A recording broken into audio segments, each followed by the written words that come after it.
pag konting mali po, yun, tuloy na tuloy po yung nananakit sa akin. Tinatagyakan, hinahampas. Tapos po inuuntog sa freezer. Inuuntog po yung ulo ko sa CR. Tapos sa mga dingding kahit saan po. Kailan kayo nabulag ng paningin? Kailan kayo nawala ng paningin? Nung Pebrero po, 2020 din po. Well, hindi kayo pinatingnan sa doktor, hindi kayo... Po. Yung mga ngipin po, doon sa kanilang kamay din po, Opo. nangyari po yan. Opo, sa babae po. Tapos ang nabasa ko, sinabit kayo doon sa sabitan ng karne. Opo, totoo po yun. Hindi po kayo nagsuplong sa inyong mga kamag-anak, sa pulis. Sinamsam po yung cellphone ko, paano po ako makatawag. Pinasweldo ba ho kayo? Hindi po, bukwat nung nag-start po ako doon. Kahit piso? Wala po. Ilang taon kayo nagtrabaho na walang sweldo? Para pong 7 taon na po. 7 taon walang sweldo? Opo. Madalas ka nang binubugbog, sinasaktan, lahat na ginagawa sa inuuntog ulo mo, tinutusok mata mo, etc. etc. And then, nagkaroon ka ng pagkakataon na makatakas. At nung makatakas ka, pumunta ka sa barangay. Anong unang lalabas sa bibig mo pagdating mo sa barangay? Magre-reklamo po.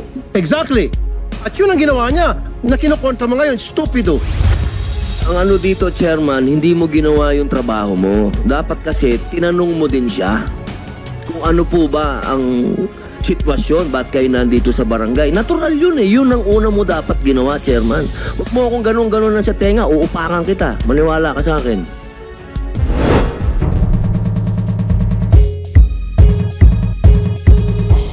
Ikaw yung hininga ng tulong ni Aling LV?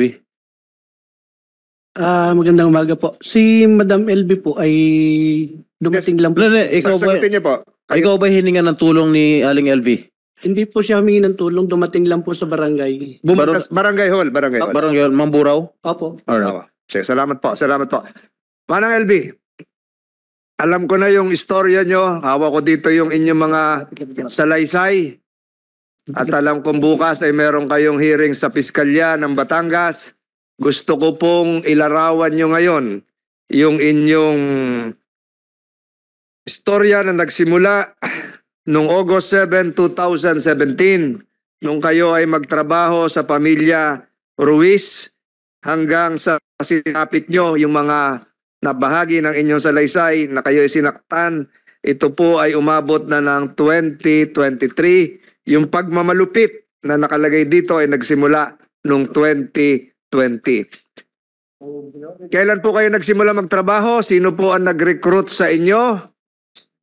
Ganong katagal po kayong sinaktan? Hindi ba ho kayo nakikipag-usap sa inyong mga kamag-anak? Kailan pa kayo nagpatingin sa doktor? At panghuli, siguro ang katanungan ng marami, anong uri po ng hustisya ang inyong gustong makamtan? Manang LB, marami po nakikinig ngayon. Nasa inyo po ang mikropono para sabihin ang inyong sinapit. Opo. Yung una po, nung start ko po, nung nagtrabaho ako doon, 2017, August 7 yun. Nung una po, pagpasok ko doon, kabait-bait po sa akin. Nung huli na po, nung nagkukunting mali lang po, nung 2020, sinasaktan na po ako. Kunting mali lang po, sinasaktan na po ako doon. Ang ginagawa po sa akin, itong tainga ko, suntok ng suntok po sa akin. Tapos po, yung pag konting mali po, yun, tuloy na tuloy po yung nananakit sa akin. Tinatagyakan, hinahampas. Tapos po, inuuntog sa freezer. Ano po? Sa freezer po, nakahigang freezer. Inuuntog po yung ulo ko sa CR. Tapos sa mga dingding kahit saan po. Sino unang nanuntok? Yung babae, lalaki? Yung pong babae. Ito po ay nagsimula noong 2020. Ito na po yung COVID pandemic. Tama po? Opo, na po nila ako pinalabas. Kasi siguro yung mga amo nyo ay hindi rin lumalabas ng bahay kasi lockdown noon. Opo. So tuloy-tuloy po yan hanggat kailan po kayo nawala ng vision, hindi na kayo, kailan kayo nabulag ng paningin? Kailan kayo nawala ng paningin? Ito pong kaliwa, kasabay po ng tainga ko. Ito. Nung Pebrero po, to 2020 din po. 2020. Yung kanan, Yung pong noong 2021 po. hindi kayo pinatingnan sa doktor. Hindi kayo... Hindi po. Yung mga ngipin po, doon sa kanilang kamay din po, Opo. nangyari po yan. Opo, sa babae po. Tapos ang nabasa ko, sinabit kayo doon sa sabitan ng karne. Opo, totoo po yun. Bakit magkakarne ba ho sila? May freezer? Ano ba hong meron sila? Mayroon- Pahanap buhay nila? Opo, nakakatay po sila ng baboy. Ayun, nagkakatay sila ng baboy, kaya may freezer sila na upright freezer siguro, yung malaki. Tapos yung sabitan ng karne, yung nakagaya sa palengke, yung letter J na bakal, Opo. doon kayo sinabit. Opo, sinasabit po nila po ako doon. Hindi po kayo nagsuplong sa inyong mga kamag-anak, sa pulis? Sinamsam po yung cellphone ko, paano po ako makatawag. Pinasweldo ba ho kayo? Hindi po, buwat nung nag-start po ako doon. Kahit piso? Wala po. Ilang taon kayo nagtrabaho na walang sweldo? Para pong 7 taon na po. 7 taon walang sweldo? Opo. Meron sigurong katanungan dito. Alam nyo ho, napakahirap po nung kahit isip-isipin ko, kaya ko pa ituloy yung mga tanong. Alam ko yung nararamdaman niya, pero si Senator Padilla nagsabi na gusto niya maunang magtanong. Hindi kayo sumulat o hindi kayo pinasyalan din ng inyong mga kamag-anak? 7 taon hindi kayo umuwi sa Batangas. Taga Batangas ho kayo, di ba? Batangas City. Opo. Pero Hindi- po, pinaligaw ko lang po sila dahil sinabi ko pong taga-consumption ako. Saan po? Sa consumption sa San Jose. Pero taga saan ho talaga kayo? Dito po, taga Batangas po. Taga Batangas. Po. Tapos, ni minsan hindi kayo umuwi sa Batangas sa 7 taon? Opo. Pasko, mahal na araw, Hindi po. araw ng mga patay, hindi kayo umuwi. 7 taon, nilaan niyo po yung buhay niyo. Tumulong kayo doon sa inyong mga pinamamasukan. Opo. Oo. May mga balita pa na pinaguhubad kayo, pinagsasayaw. Opo, totoo po yun. Alam niyo ho, ayoko nang ituloy itong pagtatanong. Gusto ko magtanong din yung mga kasamahan ko. Mauna po siguro si Senator Padilla, pakatapos si Senator Estrada, pakatapos po si Senator Tulfo. Senator Padilla, pwedeng pakituloy. Chairman, Yun yung gustong kumain muna habang nandyan yung... Nay, magandang umaga po, Nay. Apo, Chairman, yung po kasing gusto kong tanungin yung barangay captain eh. Pwede po bang tumalon na doon? Apo, nakapanumpa na naman si Kapitan. Kapitan, ready ho kayo sumagot? Lapit-lapit po tayo sa mikropono at pakipindot po yan hanggang tumilaw yung pula. Salamat po. Sabi, Chairman, sabi kanina ni Kapitan, hindi daw humingi ng tulong sa kanya pero nagpunta sa... Ano kaya ang ibig sabihin ni Chairman doon? Chairman, ano ibig sabihin mo doon? Magandang umaga po ulit. Si Nanay LB po, yan po ay nadatngan ko po sa Barangay Hill po kasi po kami po nung panahon na yun, nag-iikot po at panahon ng COVID.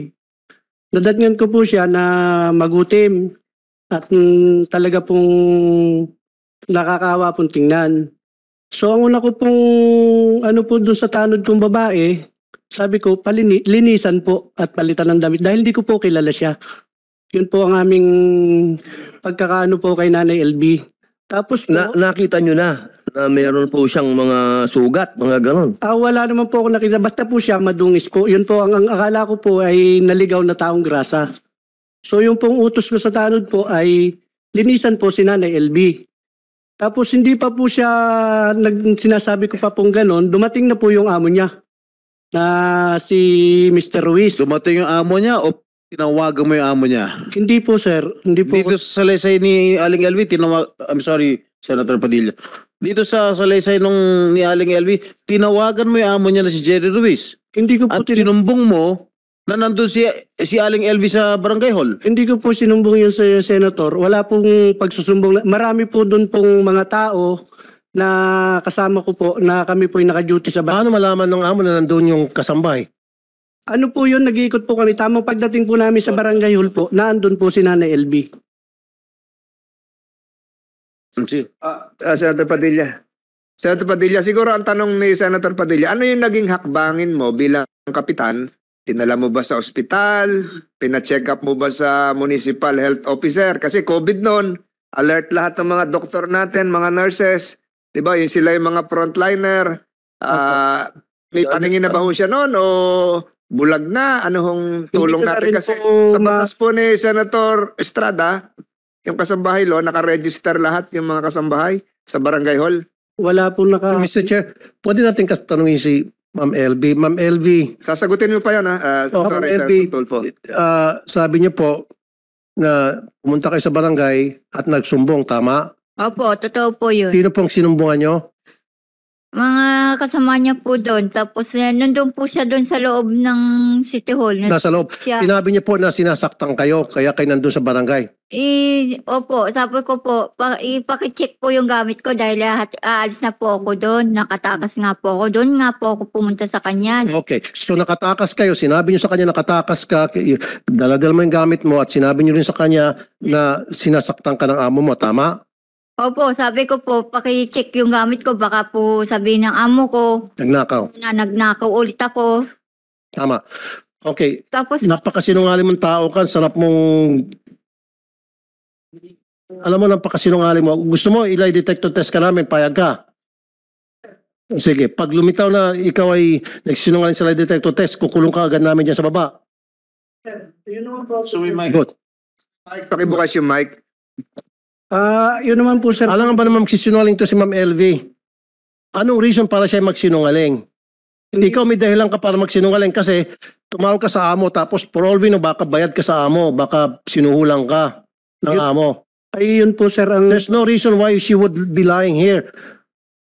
Alam mo, Chairman, kung nasa matinong pag-iisip ka, kung tama ka, patas ka, the first thing you should have done is pa-check siya sa doktor, tawagan mo si HR, tawagan mo PNP, sabihin na meron dito mukhang kawawa na kasambahay at tumakbo sa kanyang amo, ang kanyang reklamo ay sinasaktan siya, etc. Yun dapat ginawa mo. Ang ginawa mo, sinurrender mo siya uli sa amo, napakawalang hiya mo. Sir, excuse po, sir. Hindi ko po isinorender po yan. At lalong hindi po ako tumawag sa amo niya. Kasi ang nangyari, naibalik siya uli sa amo niya. Kasi kung ganong sitwasyon, kung sa akin, kung ako si barangay chairman, may dumating sa akin kasambahay, kaawa-awa yung sitwasyon, madumi, sabi mo parang taong grasa, ipapacheck ko muna sa ospital, hindi ko muna payagan na sumama sa amo. At pagkatapos, tatawagan ko yung police, si HR, kung sino-sino pa mga otoridad, DSWD, para sama-sama mag-imbestiga, social worker. Ang ginawa mo, pinayagan mo makabalik ulit sa kanyang amo. Hindi naman po, sir, ganun ang nangyari talaga po, sir. Marami po akong kasamahan doon sa barangay.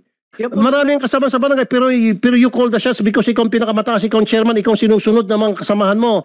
Ang una ko nga pong hakbang, sir, akin pong pinalilinisan, sir. Hindi po yung totoong... Pero sinabi na nga ng kasambahay yung kanyang sitwasyon na siya ay naglayas, na meron siyang dalang mga gamit, tinignan yung gamit, baka mamaya sabihin na nagnakaw ako. You didn't do that, right? Hindi po, wala pong nasabi si Nanay LV sa totoong buhay po. Sa totoong buhay, bakit siya magsinungaling? Bakit siya pumunta sa barangay? Ibig mong sabihin, pumunta sa barangay, naligaw lang? Basta na pumunta sa barangay dahil namamasyal? Hindi nga po namin... Anong reason ba siya pumunta sa barangay? There should be a reason bakit yung isang tao pupunta sa barangay. Ikaw, alam mo naman dahilan kung bakit ang isang tao pupunta sa barangay, di ba? Bigyan mo a reason. Okay, masalita ka. Anong dahilan bakit, kunyari ikaw, ako si chairman, bakit ka pupunta sa barangay? Ang ano ko nga... Hindi, pakisagot lang. Bakit ka pupunta sa barangay kung ako si chairman tapos ikaw yung kabarangay ko? Alam ko po, may kailangan po. Pero po hindi... Exactly. Kaya ka pupunta sa barangay dahil meron kang kailangan, meron kang isusumbong. Therefore, tama itong sinasabi ni Ma'am Elby. Kaya siya pumunta sa barangay dahil meron siyang kailangan at yung kailangan na yun ay tulong mo. Sir, hindi naman po talaga ganun ang totoong nangyari. Yun po talaga yung nangyari. No, kasasabi mo lang sa akin pupunta ka sa barangay kung ikaw si ordinary citizen at ako si chairman, pupunta ka sa barangay, galing na sa bibig mo na pupunta ka sa barangay, ang isang tao pupunta sa barangay dahil may kailangan siya. Kaya lang, hindi mo inasikaso yung pangangailangan niya, hindi mo siya pinagsilbihan. Inasikaso ko po, sir. Ang una ko nga pong hakbang, pinalilinisan ko po dahil po panahon ng pandemic. Kaya nga, matapos mo siya palinisan, sana pinadoktor mo. Hindi po. Sana tinawagan mo yung DSWD, tinawagan mo yung CHR, tinawagan mo yung PNP. Sir, sana po makapagsalita din muna po ako, sir. Papayagan ka, Kapitan. Papayagan Opo. ka magsalita. Pero with the permission of Senator Tulfo. Isa na lang po. Sige po. Kasi, Chairman, hindi mo ginawa yung trabaho mo sa magkanong kadahilanan na hindi mo ginawa yung trabaho mo ng tama. Kasi kung ginawa mo yung trabaho mo ng tama, hindi na sana lumala pa yung sitwasyon ni Ma'am LV. Kaya sa lumala dahil sa naging pabaya ka sa iyong tungkulin. Kung ako dito ngayon sa committee, sampahan ka dapat ng kaso. Sir, Dereliction of duty. ayun po naman, sir, ay nasikaso po namin. Hindi pa nga po siya nakakapagsalita. Dumating na po yung kanyang amo. At sinabi po niya na sinusundan niya at nakaalis po sa kanilang tindahan. Yung Di mas lalo nung dumating yung kanyang amo, mas lalo ka dapat magtaka. Saan sinabi mo sandali lang, hindi mo ba sila pinag-uusap? wala naman pong naging reaksyon si Nanay LV. Sumama po naman siya ng kusa sa amo niya eh. Imposible naman yan. Kaya nga siya lumayas tapos sasama ng kusa. Wala pa nga po, Senator, na siya reklamo po sa amin. Mr. Chair, ipaano natin to, lie detector test, and then kapag lumitaw na sa lie detector test nagsinungaling to, ikulong natin sa baba. So kukulong kita. Napakasinungaling mong tao ka. Kapitan, kilala mo ba yung amo ni LB? Ano po yun? May tindahan po sila. Yun lang po ang aming pagkakilala. Pero ni number po nila, wala po kami. Hindi, kilala mo. Kilalo po. Kilalang tao yun doon. Yang kilala po siya na may tindahan. Kilala may tindahan. Nung pumunta si Manang LB ron, bulag na siya ang dalawang mata. Hindi ko rin po ma-sure, Senate Chairman, dahil po pag ang una ko pong utos sa aking mga tanong, dahil may bowser room naman po kami, kumpleto po kami, pinalilinisan ko po siya. Yun po ang una ko pong naging po sa Nanay LB. Manang LB, nung kayo po ay pumunta kay Kapitan, dalawang mata niyo po ay bulag na o nakakakita pa kayo ng kalahati? Isang mata ko po, yung kanan. Ang Tapos po, kanan po ay nakakita pa. opo. So nakaharap niyo po si Kapitan. Opo, narinig ko po yung sabi niya po sa amo kong lalaki. O Sir Jerry, parang nandito yung sambahay mo, nandito. Tinawagan o magkaharap? Hindi, para pong tinawagan, kausap. Wala po. Kinausap sa telepono, Opo, yung Jerry, yung amo mo. opo. Oho. So hindi totoo yung sinasabi ni Kapitan na kasunod mo na yung amo mo. Hindi po. So Kapitan, Sandali, Mr. Chair. Aling LV, ituro mo nga rito kung sino yung kapitan na kausap nyo. Hindi po makikita po. Hindi niyo makikita? Kilala ko po yung boses. Nabobosesan ninyo? Opo. Pwede mong ilarawan ang physical condition, malaki ba, mabalik? yung naririnig ko yung tanong ng iyong abogado, sa natatandaan mo, yung itsura ng Kapitan na nakita mo no, kahit Yung- isang mata ka, Mataba po siya ng kaunti at yung matangkad-tangkad. kad. Tumayo ka nga kung matangkad ka. Tabangan. Medyo ano ka? Ano ba height mo, LB? Mababa ka, kaya tingin mo siguro matangkad yung kaharap mo o Opo. nakaupo ka. 5 po ang height ko. Maliit lang po ako. Wala na talagang vision. Wala. Yeah, totally. Opo. Di Dr. Kate Apes. So hindi mo, ilang taon mo na, kailan nangyari yung pagpunta mo sa Barangay Hall? Noong pong nakatakas po ako ng 2021. 2021? 2020 o 2021? 2021. 21 nakatakas ka. COVID pa nun, lockdown pa nun. Opo. Tumakas ka kasi ayaw mo na dun sa amo mo. Opo. Bakit ka sa Kapitan dumiretso? Yung pong sabi yung nasa lubungan ko po, yung nagtitinda po ng lumi doon, si Kagawad po yon. Hindi ko lang po kilala ang lalaki, Kagawad po doon. Pumunta ka sa Barangay Hall para magreklamo, Opo, isumbong? sabi po nung Kagawad doon, LB, pumunta ka muna sa barangay, i-report mo yan dahil nakatakas ka at pa-check mo yung gamit mo. Tapos, nung nakaharap mo si Kapitan at narinig mo nag-usap sila, pinauwi ka ni Kapitan o sinundo ka ng amo mo? Sinundo po ako ng amo ko lalaki. Sumama ka? Opo. Sabi, ihatid daw po ako sa sakaya ng papuntang Mindoro. Uuwi ka na sana, pinapauwi ka, hindi ka hinatid. Hindi po, dinala po ako sa tindahan ulit. Kinulong ka. Opo, yun. Buhat nung pong galing ako sa barangay, hindi na po ako pinapalabas. Doon na lang po daw ako Hindi sa... mo na nakausap si Kapitan. Hindi na po. Ito ngayon, nabobosesan mo naman. Opo, Siya yung Kapitan. opo. Ano masasabi mo kay Kapitan? Nagkausap ba kayo ni Kapitan noon? Busy po siya sa kausap. Hindi niya po ako inintindi. Hindi ka inintindi. Opo, busy po sa kausap sa cellphone. Sino nag-check nung gamit mo na sinabing checkan? Wala po. Ayun, sabi niya ipalilinis ka raw kasi maamos ka noon. Pinalinis. Basta lang po, pinaupo lang po ako doon sa may parang school ng kinder. Hindi ka binigyan ng face towel, pampunas, t-shirt, Hindi po. hindi ka pinaghilamos, Po. langganang maliit, wala. Wala po. Kapitan, wala daw paglilinis. Mr. Chair, paano nga po siya malilinisan po? Kaupo lang naman po niya na sinasabihan ko pa lang po yung aming barangay tanod na babae. Dumating na nga po si Mr. Ruiz. Tinawagan mo raw. Hindi po, wala po akong pangyayari tumawag po na Paano nalaman ni Mr. Ruiz na nandun si Aling LV sa Barangay Hall? Sinusundan na daw po yung pala ng kanyang amo at nakatakas nga daw po. Paano nga malalaman ni Ruiz, yung pamilya Ruiz, na nasa Barangay Hall, pwede naman siya ibang pinuntahan? Sinusundan na daw po yan ng amo niya. Kaya, Ilang minuto nung pagdating ni Ma'am LB at saka pagdating ng amo, ilang minuto ang pagitan? siguro po wala pa pong 3 minuto, sir. Oh, so ibig sabihin hindi sinusundan, may tumawag. Ay, At saka isa pa, of all places sa barangay, bakit sa Barangay Hall pa siya pupunta? Pwede naman siya pumunta sa ibang tindahan, pwede siya pumunta sa kanto kung saan-saan pang pwedeng tambayan niya o sa paradahan ng tricycle kasi tumakas nga, di ba? Bakit hindi pumunta sa paradahan ng tricycle, paradahan ng jeep? Bakit sa barangay pumunta? Kasi tinawagan mo, ungas ka talaga. hindi ko po yung tinawagan, Senator. Hindi nga, di ba, logic lang to, logic lang. Ang isang kasambay na tumakas, hindi usually pupunta sa Barangay Hall. Okay? Ang isipin ng mga amo na tumakas ang kasambay, pupunta yan sa sasakayan ng tricycle, sakayan ng habal-habal, sakayan ng jeep, o bus. Doon pupunta. Doon dapat unang pinuntahan. Hindi. Agad-agad pumunta sa barangay kasi may tumawag at ikaw yon. Hindi po ako tumawag, Mr. Senator. Dan, pagkatapos nung pagkakaharap nyo na inuuwi uli si Aling LB sa kanyang amo, nagkaroon ka ba ng pagkakataon mag-follow up? Pasyal daw.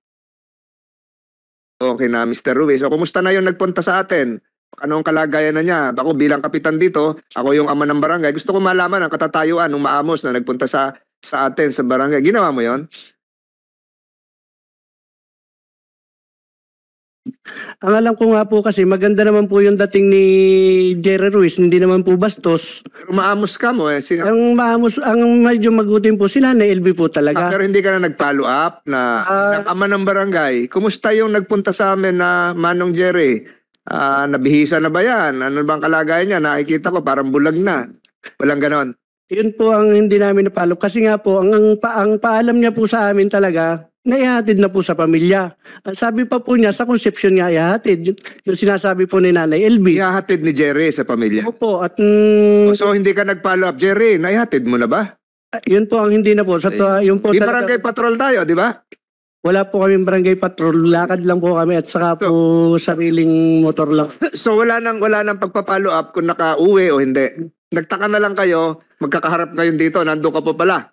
Yun po ang katotohanan, Mr. Chair. Talaga pong ang alam namin na kauwi niya. Kaya po, wala naman pong dumadating sa barangay na para magreklamo po na may bugbugang nangyayari po doon sa kanilang tahanan. Yun na nga, magre-reklamo Mr. siguro. Chairman. Baka nagrehistro pa to, magboboto pa sa eleksyon ng barangay ito.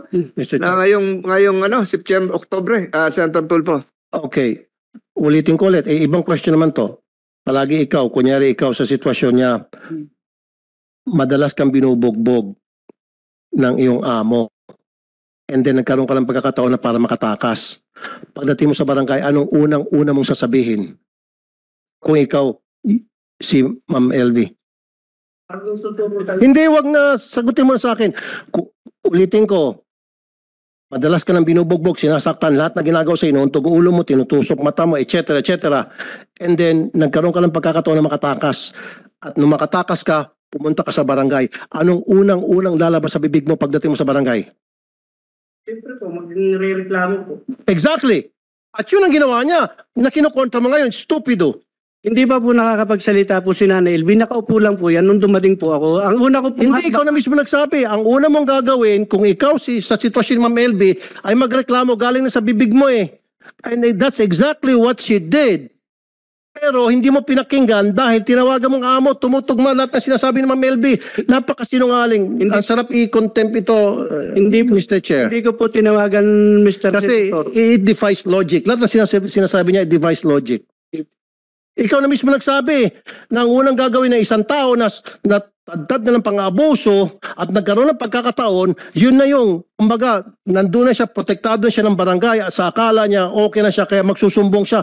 Yun ang sinabi mo, di ba? Magreklamo. O sabi mo, umupo lang siya doon at wala siyang sinabi?